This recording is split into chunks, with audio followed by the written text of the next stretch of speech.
पण माझ्या मते शिरोई आणि उस्मानाबादी ह्या दोन्ही शेळ्या निवडायला म्हणजे शेळी पालन करण्यासाठी या दोन्ही जातीपैकी एक जात निवडायला काहीही हरकत नाही.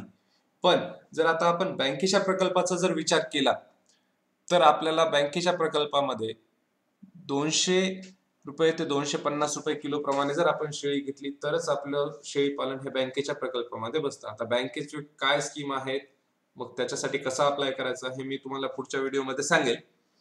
पण बँकेची थोडक्यात जर सगळ्यात कमी म्हणजे सगळ्यात छोटी स्कीम जर विचार केला तर ती आहे 10+1 म्हणजे 1 बोकड आणि 10 शेळ्या.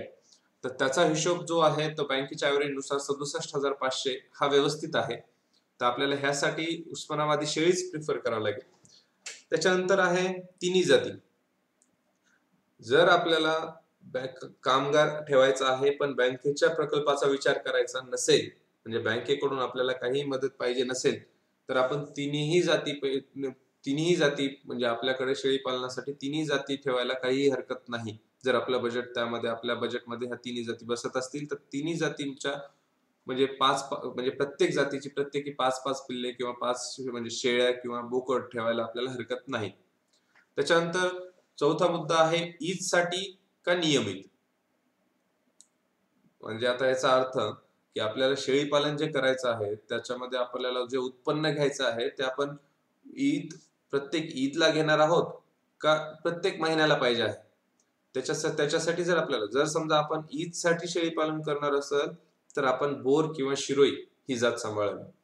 पण जर आपल्याला फक्त नियमित शेळी पालन करायचं म्हणजे प्रत्येक महिन्याला आपल्याला त्याच्यातून काहीतरी उत्पन्न पाहिजे तर त्यासाठी आपल्याला उस्मानाबादी शेळी ही सगळ्यात व्यवस्थित फायदेशीर राहील.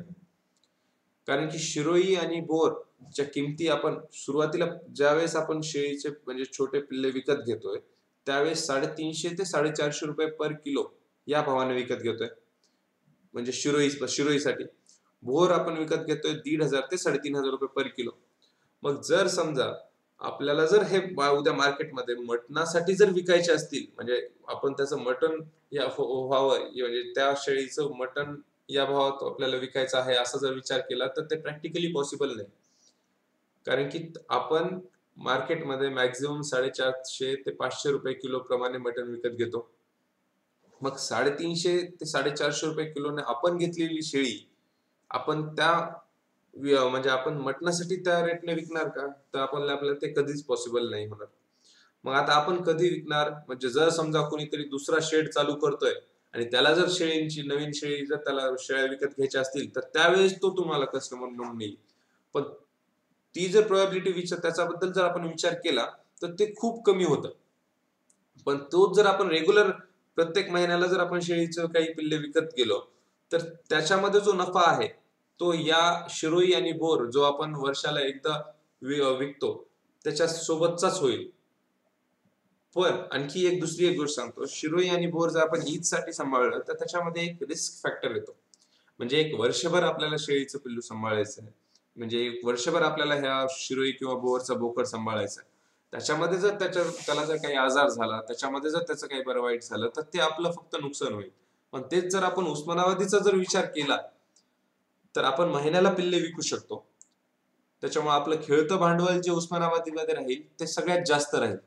त्याच्यामुळे माझ्या मते जे नवीन शेळी पालन करणार आहेत ज्यांना शेळी पालनाबद्दल सुरुवातीला काहीही माहिती नाही पण त्यांना शेळी पालन करायचं त्यांनी उस्मानाबादी शेळीतूनच अनुभव घ्यावा. मी असं म्हणत नाही की शिरोई आणि बोर या दोन्हीमध्ये नफा होणार नाही, या दोन्हीमध्ये पण नफा होईल पण जो रिस्क फॅक्टर आहे तो या दोन्हीमध्ये खूप जास्त आहे आणि जो रिस्क फॅक्टर आहे उस्मानाबादीमध्ये तो खूप कमी आहे. त्याच्यामुळे जर आपल्याला सुरुवातीला जर आपल्याला शेळी पालन चालू केल्यानंतर जर उस्मानाबादी शेळी पालनामध्ये जो तोटा झाला तर आपण तो परत रिकव्हर करू शकतो. पण तोच जर आपण बोर आणि शिरोई बद्दल विचार केला तर तो आपण त्याच्यातून लवकर रिकव्हर होणार नाही. मग शेळी पालन खरंच फायदेशीर आहे का नाही याबद्दलच आपल्याला प्रश्न तयार होईल. त्याच्यामुळं आपण उस्मानाबादीकडे सुरुवातीला फोकस करावा. म्हणजे तुम्हाला सुरुवातीला अनुभव येईपर्यंत तुम्ही उस्मानाबादी शेळीवरच लक्ष द्यावं हे अशी माझं एक मत आहे.